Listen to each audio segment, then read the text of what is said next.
नमस्कार दोस्तों, मैं हूं विजय विद्रोही। आप देख रहे हैं अनकट। तो उत्तर प्रदेश में विधानसभा चुनाव एक बेहद रोमांचक दौर में पहुंच गया है।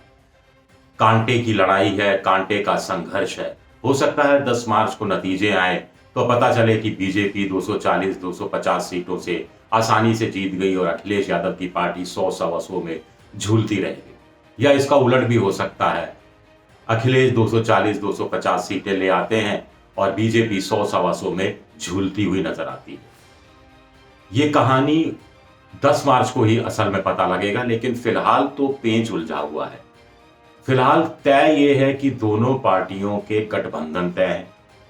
फिलहाल तय ये है कि दोनों पार्टियों के मुख्यमंत्री पद के चेहरे तय हैं, या दोनों गठबंधनों के मुख्यमंत्री पद के चेहरे तय हैं। लेकिन अचानक छोटे चेहरे बड़े हो गए और इन चेहरों से पेंच फंस गया है। तो कुल मिलाकर हम कह सकते हैं कि उत्तर प्रदेश की लड़ाई अब चेहरों पर आ गई है। अगर हम बीजेपी की बात करें सबसे पहले, तो अपना दल अनुप्रिया पटेल का एक चेहरा है, संजय निषाद निषाद पार्टी का उनका एक चेहरा है, और ये चेहरा लगातार बड़ा होता जा रहा है। बड़ा इस हिसाब से हम कह रहे हैं कि सीटों के बंटवारे को लेकर पेच उलझा हुआ है और ये लोग मांग भी कर रहे हैं और आगे बढ़ चढ़कर कैमरे के सामने भी बोल रहे हैं। ऐसा पहले होता नहीं था।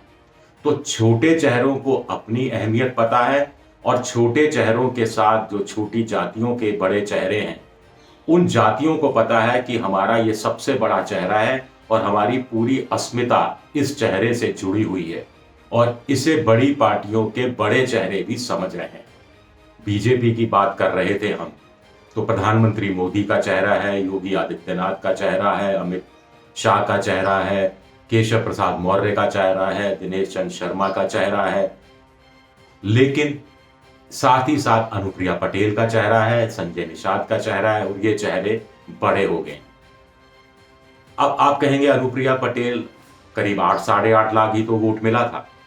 अब बीजेपी को 3.5 करोड़ वोट मिला था, तो इसमें 8 लाख वोट की क्या हैसियत है? हैसियत इस हिसाब से है कि 11 सीटों पर अनुप्रिया पटेल लड़ती हैं और 9 सीटें हासिल करती हैं, और इससे दुगनी तिगनी सीटें या तो वो बीजेपी को जिताने में कामयाब होती हैं, या प्रमुख विपक्षी दलों को, चाहे वो अखिलेश की पार्टी हो, चाहे मायावती हो, चाहे कहीं कहीं कांग्रेस हो, उनको हराने का काम करती है। इसलिए अनुप्रिया पटेल का चेहरा बड़ा है। इसी तरह राजभर, ओम प्रकाश राजभर, जो उस समय 2017 की हम बात करें, 6-6.5 लाख वोट मिला था। आप कहेंगे 3.5 करोड़ में 6 लाख वोट की क्या बिसात, लेकिन 8 सीटों पर लड़ते हैं, 50% स्ट्राइक रेट, यानी 4 सीटें जीतते हैं, और इससे दुगनी तिगनी सीटों पर वही अनुप्रिया पटेल की तरह या तो बीजेपी को जितवाने में भूमिका रहती है या अखिलेश को हरवाने में भूमिका रहती है। तो ऐसे में ये छोटे चेहरे बड़े हो गए हैं।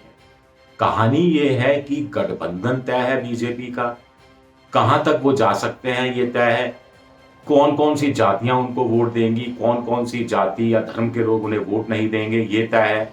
लेकिन इतने भर से काम नहीं चलने वाला।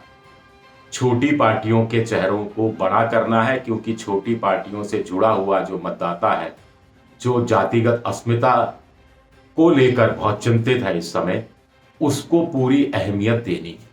अखिलेश की पार्टी का नाम ले हम, तो वहां पर अखिलेश यादव एक बड़ा चेहरा है, लेकिन ओम प्रकाश राजभर भी का चेहरा भी बड़ा हो रहा है। वो लगातार स्पोक्स पर्सन की तरह बात करने लगे हैं। आरएलडी जयंत चौधरी, जिनसे समझौता हुआ है, उनका चेहरा पश्चिमी उत्तर प्रदेश में लगातार बढ़ रहा है।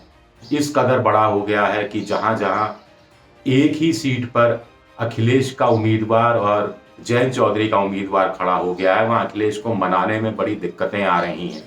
जयंत चौधरी को वो समझौता तोड़ नहीं सकते, वो इसको तोड़ना अफोर्ड नहीं कर सकते। इसी तरह स्वामी प्रसाद मौर्य का चेहरा बड़ा है, धर्म सिंह सैनी का चेहरा बड़ा है, दारा सिंह चौहान का चेहरा बड़ा है। तो ये चेहरे बड़े होते जा रहे हैं, क्योंकि 2%, 3%, 4%, 6% अपनी अपनी जाति का वोट हर विधानसभा क्षेत्र में जहां इनकी जाति के लोग रहते हैं, कहीं 6,000, कहीं 8,000, कहीं 10,000, कहीं 12,000, कहीं 15,000 वोट। ऐसी स्थिति में जब पिछली बार 170 सीटें ऐसी थी 403 में से, जिसमें हार जीत का जो अंतर था वो 5% से ज्यादा नहीं था, यानी 6%, 6,000, 7,000, 8,000, 10,000 से ज्यादा नहीं था, वहां पर इन छोटी पार्टियों का महत्व और बढ़ जाता है। ये बात हम पहले भी कर चुके हैं। आप कहेंगे इसमें नया क्या है?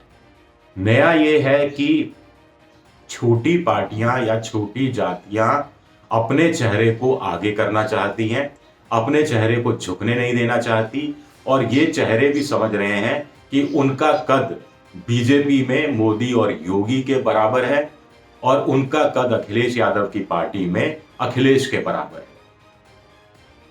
एक और चेहरा अचानक सामने आया है। चेहरा तो पहले से था, 4 बार 5 बार मुख्यमंत्री भी रह चुका है वो चेहरा, मायावती का चेहरा, जो कि पहले और दूसरे चरण में जैसे उन्होंने उम्मीदवार उतारे हैं तो वो चेहरा बड़ा हो गया है, अचानक से बड़ा हो गया है। कहाँ बाइपोलर चुनाव की बात हो रही थी, अब त्रिकोणीय संघर्ष की बात हो रही थी। तो ये चेहरा कहाँ योगी के चेहरे को छोटा कर देगा, कहाँ अखिलेश के चेहरे को छोटा कर देगा, कुछ पता नहीं। तो कुल मिलाकर कहानी उत्तर प्रदेश में, जो उत्तर प्रदेश की लड़ाई है वो चेहरों पर उतर आई है। कौन से चेहरे जीतते हैं ये बड़ी चीज है, कौन सा मुख्यमंत्री पद का चेहरा जीतता है ये गौण हो गया है। ये धीरे धीरे छूटता जा रहा है, करीब करीब हाशिए पर पहुंच गया है। हालांकि ये चेहरा नेतृत्व करता है, ये चेहरा कार्यकर्ताओं में उत्साह जगाता है, ये चेहरा कार्यकर्ताओं को आपस में जोड़ता है, बड़े मतभेद सुलझाता है, बड़े मनभेद सुलझाता है। लेकिन अंततः जहां वोट लाने की बात है, जहां पे वोटिंग सेंटर पे वोटरों को लाने की बात है, वोटरों को खींच कर लाने की बात है, वहां ये छोटे चेहरे ज्यादा असरदायक हैं, ज्यादा असर दिखाने की क्षमता रखते हैं, और इस क्षमता को दोनों गठबंधनों के बड़े चेहरे पहचान रहे हैं।